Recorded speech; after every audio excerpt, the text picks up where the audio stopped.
AP 120, Chapter 9, Topic Spinal Nerves and Autonomic Nervous System. So, the spinal cord can be broken up into 31 segments, each with their own pair of spinal nerves. So, there are 31 pairs of spinal nerves. As you can see, they're named after where they are coming out of the vertebral column. However, you won't have to remember all their names. So, spinal nerves are mixed nerves. They both have a sensory component and a motor component. So, the sensory information arrives via sensory nerves, goes through the dorsal root ganglion, through the dorsal root, and to the posterior side of the spinal cord, while the motor commands go through the ventral root. And here we can see is where the spinal nerve is formed after it leaves the vertebral canal. After these spinal nerves are formed, they almost immediately start to split off and form new connections, forming these little mesh-like structures called a plexus. These are interweaving connections between different spinal nerves. And from these plexuses will originate the named nerves that you will be responsible for. So, for instance, the cervical plexus, generated from, say, C1 through 4, off of the cervical plexus comes the phrenic nerve. Phrenic nerve is very important because it innervates the diaphragm, and without it, we wouldn't be able to breathe. Then we have the brachial plexus in the shoulder area. The brachial plexus originates the musculocutaneous nerve, the axillary nerve, the radial nerve, the median nerve, and the ulnar nerve. All nerves going to the upper limb. So here we can see the musculocutaneous nerve is going to go down the lateral side of the arm, down toward the hand. You've got the axillary nerve. The axillary nerve only innervates around where the deltoid muscle is, at the proximal end of the upper limb. The ulnar nerve runs along the median side of the arm. The median nerve runs along the middle, and then the radial nerve runs along the lateral side, although it isn't quite as far lateral as the musculocutaneous nerve. All right, the intercostal nerves, the nerves coming off of the thoracic region of the spinal cord, they do not form plexuses. There is no thoracic plexus or intercostal plexus. It just does not exist. Instead, the intercostal nerves innervate along the thoracic cage at around the level they are on the spinal cord. Then the third plexus you're responsible for is the lumbosacral plexus, receiving processes from the L1 through S4. There are 3 nerves that come off of the lumbosacral plexus that you are responsible for: the femoral nerve, the obturator nerve, and the sciatic nerve.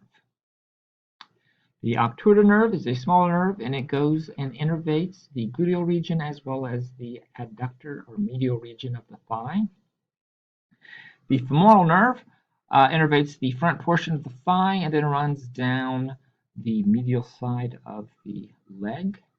And the sciatic nerve, which happens to be the biggest nerve in the body, is more posterior, travels down the back of the thigh, and innervates a lot of the lower leg and foot. All right, the autonomic nervous system.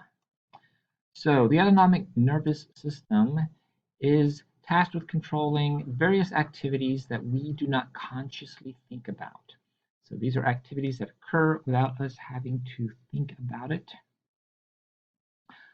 The autonomic nervous system innervates smooth muscle tissues in various organs and other structures. It innervates the cardiac muscle tissue of the heart and also the various glands of the body. And the importance of the autonomic nervous system is that it helps to maintain homeostasis, helps to maintain that stable internal environment. It also responds to emotional stress, and can prepare the body for strenuous activity. The autonomic nervous system gets broken down into two subdivisions. We have the parasympathetic division. Parasympathetic division operates under normal restful conditions, and the responses that it triggers are often referred to as the rest and digest responses. And then there's the sympathetic division, which operates under conditions of stress or emergency, and its responses are often called the fight or flight responses. Now, it's worth noting that normally in our body, these two divisions are working together to maintain proper homeostasis. So normally they're not so much opposed to each other as supplement each other. So one interesting fact about the autonomic nervous system is it requires two motor neurons in a row to get to the visceral effectors. So both parasympathetic and sympathetic require two motor neurons in a row, the preganglionic neuron and the postganglionic neuron. And that means, of course, there is a ganglion somewhere in the body to connect the two to allow them to synapse. And it also turns out that both divisions innervate all the same structures. So all of our organs have innervation, have nerves coming from both the parasympathetic and sympathetic divisions. The parasympathetic division comes from the cranial region and the sacral region. Sometimes it's known as the craniosacral division. And it has extremely long preganglionic fibers that then lead to the ganglion that is near or sometimes embedded in the target effector. And then from there, the postganglionic neuron has a short trip to its target. And the various responses, the rest and digest responses, include stimulating the digestive system, so increasing salivation, increasing movement in the intestines, in the stomach, release of bile from the liver and gallbladder. It includes constricting the pupils, slowing the heart rate, slowing down the rate of breathing, decreasing blood flow to the muscles, decreasing glucose release into the bloodstream, and so on. The sympathetic division. The sympathetic division is a structurally distinct, as we would expect. The sympathetic division arises from the thoracic and lumbar regions of the spinal cord, so sometimes it's called the thoracolumbar division. The sympathetic division has short preganglionic neurons that travel through and often synapse within a series of sympathetic ganglia that are close to the verbal column. There's two of them, right side, left side. These sympathetic ganglia, often collectively known as the sympathetic trunk ganglia.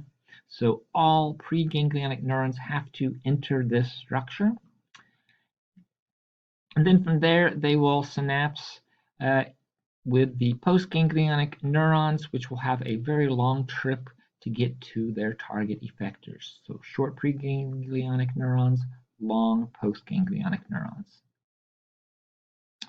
And the various responses, the fight or flight responses, include inhibiting the digestive system, so inhibiting the salivary glands, slowing down movement in the intestines and stomach, inhibiting gastric juice release. It includes dilating the pupils so that more light can get in, speeding up the heart rate, speeding up the rate of breathing, increasing blood flow to muscles, increasing the release of glucose into the bloodstream, and so on. So we have the various structures of the parasympathetic division innervating many of our visceral organs and causing various responses.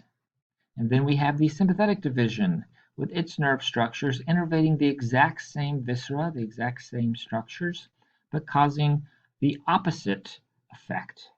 And again, in general, they work together to meet the body's needs. So Even if you're, say, going for a jog and so increasing heart rate and breathing, it might be nighttime, so your pupils constrict. Oops, sorry, they would dilate. So it might be in the middle of the afternoon, really bright, so your pupils will constrict. All right, neurotransmitters that are released by the autonomic nervous system, the preganglionic fibers always release acetylcholine, and so they're often called cholinergic fibers. Also, the parasympathetic